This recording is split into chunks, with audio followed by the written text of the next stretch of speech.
welcome to Bette's Diner. This just in. Hallelujah Hello is Emily's best album to date. She reminds me of some of the great earthy, big voice roots singers I loved in the 70s. Tracy Nelson, Marcia Ball, and more. She borrows from that blues and roots tradition, but makes it her very own with her sensitive and personal lyrics. That was a review of her new record, Hallelujah Hello, by the one and only Rosanne Cash. It doesn't stop there, folks. Do you think that I would have somebody on this show that was not worthy of a long introduction? Rolling Stone magazine, best Americana song this week, Hallelujah Hello. This Hallelujah Hello must be some song, I tell you, folks. Americana Highways, which is an online publication devoted to Americana music. The reader reviews say that Hallelujah Hello is #2 on the most listened to reader's favorite top 10 releases of 2019.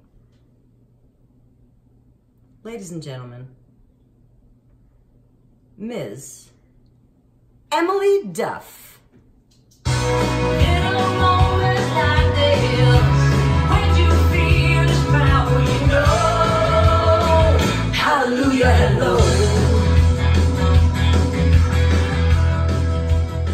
Okay, so Em, what are we cooking? oh, we're gonna cook some fish. Would you mind swapping with me? Because I like you on my left side. That's really good because my right side is my better side. Oh, I think you'll have a more positive experience. Okay, so in the kitchen, it's always a positive experience. Yes, I agree. Okay, so today, look what we have here. Everybody, we have a gorgeous piece of Atlantic Cod, wild cod. Beautiful. From the Union Square Farmers Market. As a matter of fact, everything we're working with today has come from the Union Square Farmers Market, except this little bit of cilantro, also known as coriander, Chinese parsley.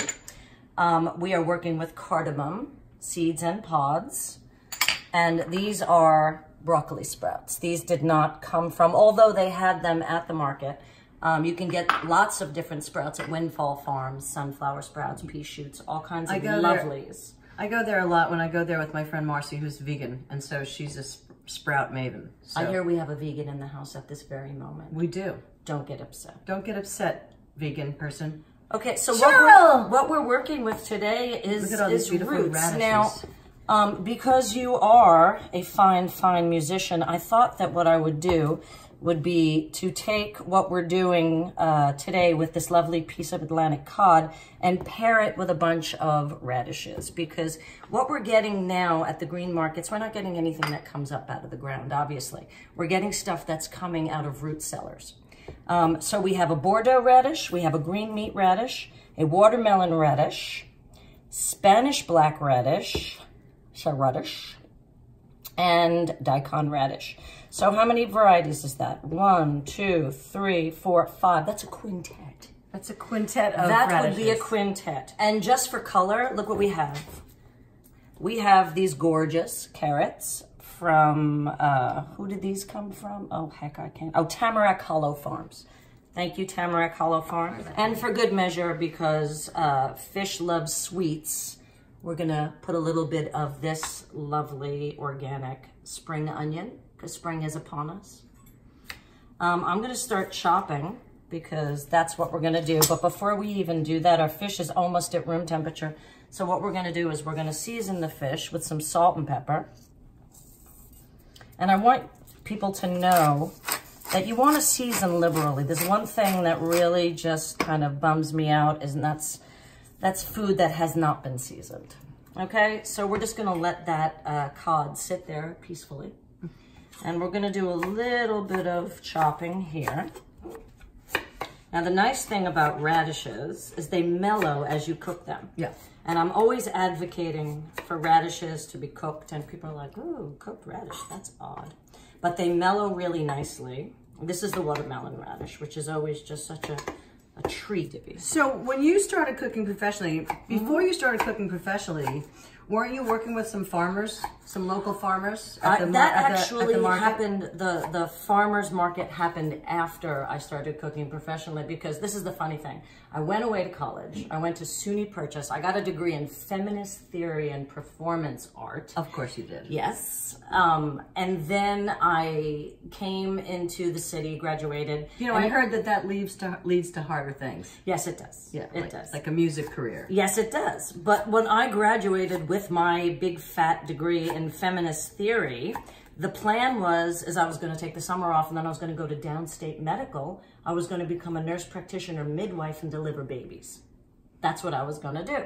So I find myself in Tribeca, and I start apprenticing at a place called Peter Dent Foods. And I ran the front of the store, and I became completely in awe of the chef there. Her name is Shelley Boris.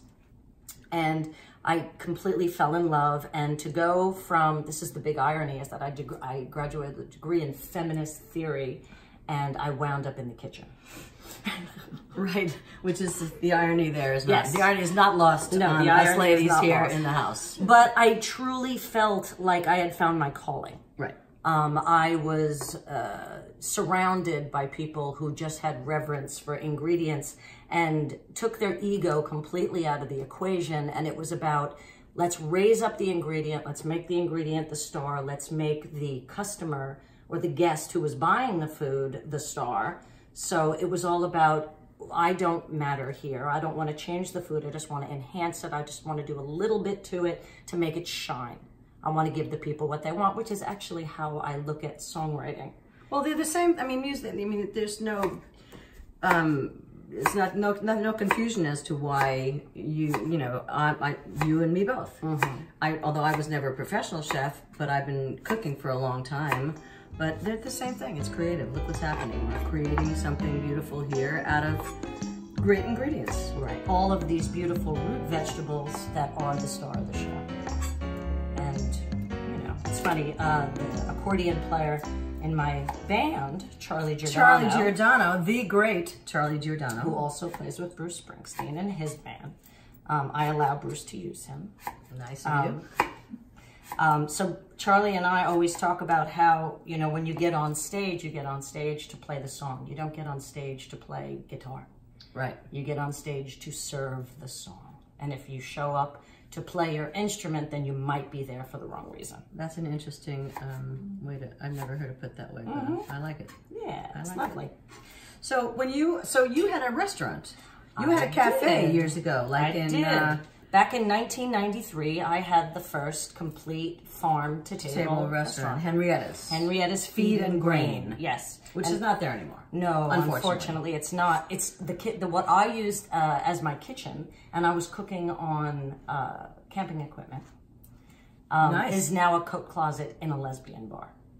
Which is of course, it all makes sense. Yes, it all makes sense. All makes sense. But it took off quickly because a week after I opened, we were reviewed in the New York Times, and that was that.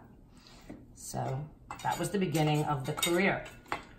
Now, what about catering? Did you ever do any catering? I did do massive amounts of catering. What was your favorite catering job? My favorite catering job, I've had a few, but my favorite one... your very favorite one. Your birthday party. Really? Absolutely. Yes. Yeah, yes. When you turned 30. Really? Yes. Oh my God. What was that, 5 years ago? It was just a couple years back. Yes. Yes, folks. I had a big birthday party once. I decided to throw myself a party for it wasn't 30, it was 35. And at the time, Emily was working at New York Noise, which was a jingle house owned by the late, great Rick DePaffy, our dear friend Rick DePaffy, and Craig Bishop. And so I asked them if I could throw this big party there, and they said yes. So did I know that Emily was a cook or a chef? No idea. Anyway, I'm down there one day, we're talking about it, making a plan, and she goes, "Oh, I couldn't help with the food." It turns out this girl had mad skills. I had no idea. She cooked the best food. You know, we worked out a menu where it was like food where people could pick up and walk around. It was just interesting, fun. It weren't sliders. It was cool, fun food with, of course, the select cocktail, which was, do you remember what it was? I don't. It was a white Cosmopolitan. Oh, That's what, and we served them in glasses. It was a very elegant party. I just remember thanks it was to the great. It was a great party. And that really, and we danced. I had a DJ. It was kind of crazy. And really, that's the only reason that you're here, is because of the amazing party that you threw me. Okay, let's move. Let's get going here. But before we start, let's take a blessing from the temple over here, right outside my kitchen window. Yes, folks, Bette Sussman lives with a temple blessing her right directly into her kitchen. And if that's not a hallelujah, hello. Hallelujah, hello. Okay, let's go. Emily? Yes, dear. Okay, so Emily Duff.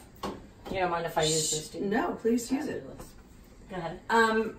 Married, Yes. children, dog, Yes. Skip, Henry, Sylvia. Skip is the husband. Skip is not the husband. dog. No, I know that. You said dog, Skip. Oh, sorry, no. That's Skip okay. is that would be Spot. No, that's Banjo. That's Banjo. So, husband Skip. Yes. Where did you meet Skip? On the street. Get out. I worked the street. No, I'm just kidding. This is an interesting story because my entire life I always said I'll never get married, I'll never have children. I grew up in a very dysfunctional home, so marriage and parenthood always just seemed like something that was like alien to me. I'd never thought I could ever make that work. One day, and I don't know if I can attribute this to 9/11, but I don't think that anybody who lived downtown was unchanged by the experience. Yeah. After that, I just remembered I had my head up a little bit more. I was paying a little bit more attention, and I was ruling nothing out. It was there was the never say never thing kind of went out the window. So I was walking my dog at the time, Boris, who was a pug, and I was the chef of, get this, you ready?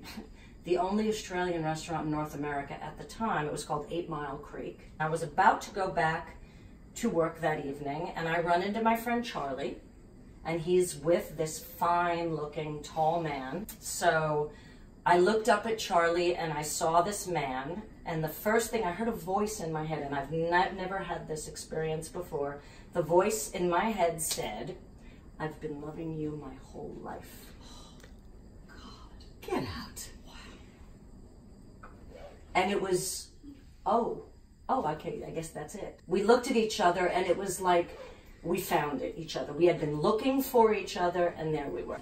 I got some light. Should we shed some light on this? Sure, that would be nice. So anyway, that's how Mr. Duff and I met. I affectionately refer to him as Mr. Duff. His first name is Gregory, but everybody calls him Skip. Oh, okay. I was going to say, you have a thing for skips. You've got a husband Skip, you've got a bass player Skip. But no skips on my record. No skips on the record. Well, yes. We are 4 people, a hound dog, and at least a dozen guitars, living in 340 square feet. This piece of butter is larger than my apartment. It's almost larger than your apartment. And we're using all of it. It's the size of your bathroom, basically. Remember, folks, you're allowed to pick a pan up to cool it down for a minute so you don't burn things. Okay, a lot of people, like, they start to flip out if something gets too hot. Just take it off. Just pick it up. It's fine.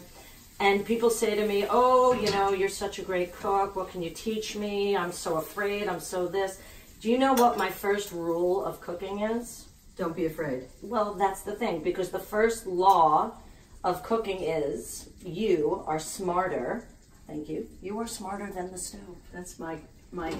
Remember that. That was a curl. I'm sorry. So what we're doing is we are melting this butter, and guess what we're doing? At a low flame. At a very low flame. This is a low and slow dish. Oh my God. There is no messing this up, and that's why I wanted to do this.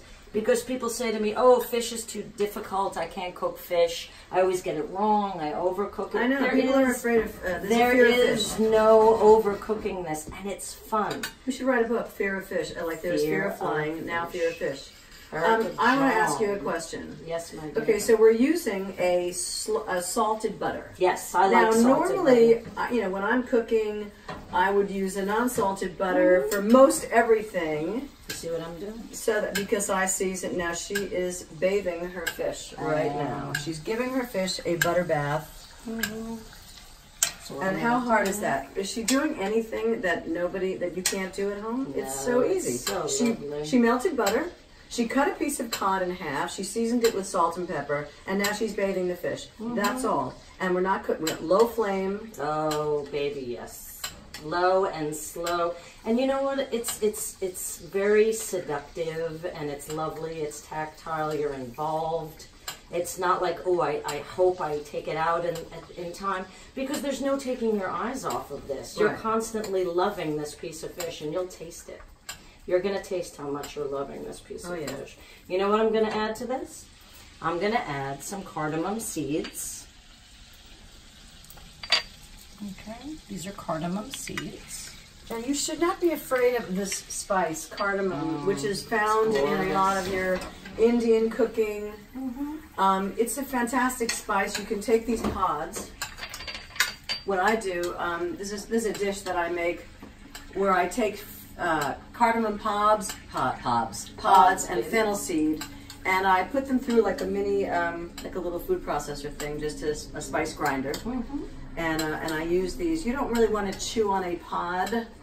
Not a pleasant thing, but you can chew on the seeds. But you can chew on the seeds. Exactly. The pod is not a pleasant taste, but you know, if you grind it all, it's quite a lovely aromatic spice to use. I'm putting all of these radishes in. I'll get you. I'll get the rest. See, now you can absolutely look at that. Oh, that's just a beautiful, beautiful dish, Em. Really beautiful. So because we've cut the radishes the way we did, they're going to soak up this butter and just poach very gently, because you don't want them to be soggy.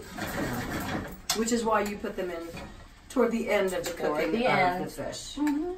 Now the fish is actually almost done, and then we're going to put it on the side and just hold it for a minute while we cook the rest of the vegetables. Because we don't want to overcook our codfish. No, we don't. Because what you want is you want this cod to just be flaky and white and translucent and lovely. And then we can plate these. You know, it's funny. That's how you know your fish is ready. There's a piece of fish. It's just flaking off now. Would you like to taste a piece, Bette? Yeah. No, she's sure. Blow it for me. Oh yes, I'll cool it down for you, darling. Oh my God. It's so buttery. Divine, isn't it? You know, a lot of people are afraid of butter like this. Oh, you shouldn't be afraid of butter. You know, they want to go, they'll take the olive oil route, which is great too. It's just not this dish. This is a butter dish. I don't know if you've ever had butter poached lobster. It's a whole different thing. Yes. It's a decadent, it's really decadent, but you know, life is short. For crying out loud. Am I right? Yes, it is, and the flavor is in the fat. And you have to know that there really is no correlation between high cholesterol and this type of fat. You know, there's good fats, there's bad fats. The bad fats are coming from processed foods. Yes, I know that. You know, if you're using good saturated fats like butter and coconut oil. And by the way, if you can't, oil, I love as well. If you can't do dairy, I recommend using some coconut oil or some ghee. Ghee is butter that's had all the milk solids removed, so it's basically a butter oil, and it's dairy-free, and it's very common in Indian cooking. Okay, while you're plating, yes, my dear, I've got a couple of questions to ask you. Okay, ask away. Coffee, French press or espresso? French press. Okay. If you were on a desert island, what would the one food be that you'd want to eat? Popcorn. Well, it's a cross between popcorn and pink grapefruit. Wow. Yeah. Mine is French fries. Yeah, popcorn or pink grapefruit. Potatoes. How do you like them cooked? What's your favorite? Baked potatoes. Baked potatoes. Is that your favorite? I love, yeah, it's between baked potato or boiled potato with olive oil and lemon and lots of cracked pepper. Yeah, that sounds really good. I mean, I love and when I go to Greek restaurants, I love the lemon potatoes. Oh yeah. Potatoes and lemon. Yeah. You don't think about it, that they go so great together. Yes, oh my God. They do. Okay, Italian or French? Gosh, that's so difficult, but I'm gonna say Italian. Most people do, except the French. More than likely. Okay, so is there anything that you loathe? Any food that you just loathe? I just loathe processed food. Yeah, anything, you know, I'm into real food, and Okay, there is something I loathe. Yeah, I mean, like, I can tell you, I mean, like, people think I'm crazy because I cook and I cook and I cook and I don't like cheese, except for mozzarella or Parmesan, fresh Parmesan Reggiano on a pasta. Okay, you know what? The rest of it, all that, the stinky cheese and the camembert and not me. Okay, this isn't necessarily a food, but I despise, this is like technique, I guess, modern gastronomy and anything made with foam. Yeah, that stuff really bums me out. Yeah, well, it doesn't bum me out, it's just... So, what I think that there is, like I said, there's a time and a place for everything, but I never think that there is a time and a place to dominate an ingredient or to lord over the perfect goodness that Mother Nature has given us. I'm really a purist when it comes to food. I'm gonna put a little bit more sauce on this and then we can taste it. Oh, yes. All right, my dear. Fork. Okay, here we go. Thank you, Oh, Miss Emily. what a pleasure. It is, it's so delicious. I mean, the fish is so tender. It's permeated top to bottom with butter, which is, what's wrong with butter? Oh my God, I'm so into this. I cooked it. I feel like I'm having sex with myself. Feel like That, you know what? I love you. This was amazing. What an opportunity. But I feel like singing. Oh, Thank you, Jesus. Yes, Can we do that? Will you play? Because you're the best piano player I know. Okay, this is unrehearsed, so you know. Oh my God. Are you kidding me? that is so good. Yes, I can't stop eating the fish, okay? Because I didn't have breakfast, I was so busy cleaning. All right. All right. Let's go to your piano, and I want to play a song from my new record. Does that sound good? Oh my God. Woo! I just got some cardamom. Yes. I loved it. Okay, now let's take this in there so that you can have some and so that Dean Martin won't have some. Yes. Okay, Kate? we're now gonna go to the piano. We haven't rehearsed this yet. I know what song we're doing. I made myself a little charty, but you know, we're gonna wing it. It's called The Fall. It's from Emily Duff's new CD called Hallelujah Hello. Run, don't walk. You don't have to go anywhere to get it nowadays. You just go to your computer and go, I'll have it. You know, and like a couple of dollars later. Oh, you know, yes. It will be mine. a couple of dollars later, it will be yours. Okay. Make this dish. You're going to love it. Okay, music time. Cod, butter bathed cod with root vegetables of the radish persuasion. Incredible. All right, let's go to the piano. Okay, The Fall. Hit it, girl. Emily and me. Come on. I'm waiting a long time to do this. Oh, man.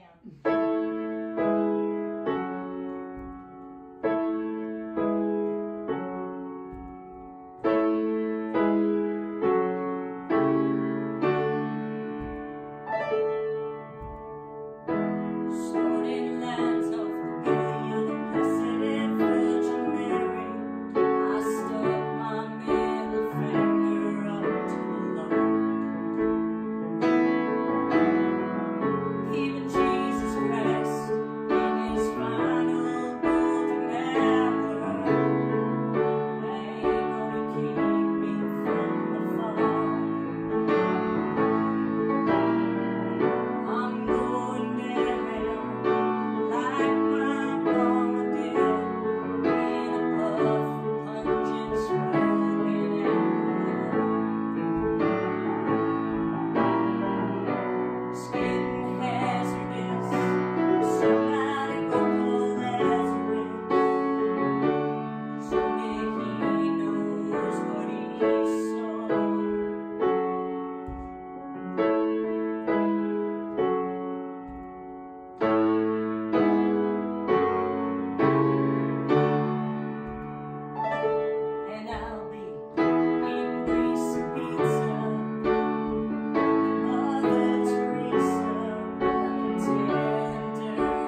awesome. That was beautiful, you guys.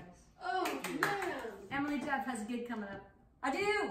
When is it? Tuesday, March 12th in the back room at Cowgirl. It is a party. It's a party. We usually do it. I know we usually do it the third Monday of every month, but we're doing it Tuesday the 12th for Claudia this time because she can't make Mondays. So for I'm sorry to all the hairdressers and the good bartenders in New York because it's usually Mondays, so y'all can come. But we're doing it Tuesday just for Claudia. 6:30. I hope you show up. Emily Duff, y'all. Yes. Well, that wraps up this episode of Bette's Diner with the fabulous Emily Duff. So please see below for details on Emily's up-and-coming shows, on her new record, and this recipe. Next up, we've got Mark Rivera, great saxophone player, singer, songwriter extraordinaire, music director. What doesn't he do? So keep your eyes and your ears peeled to see when we're going to air that show. And don't forget to hit the subscribe button below.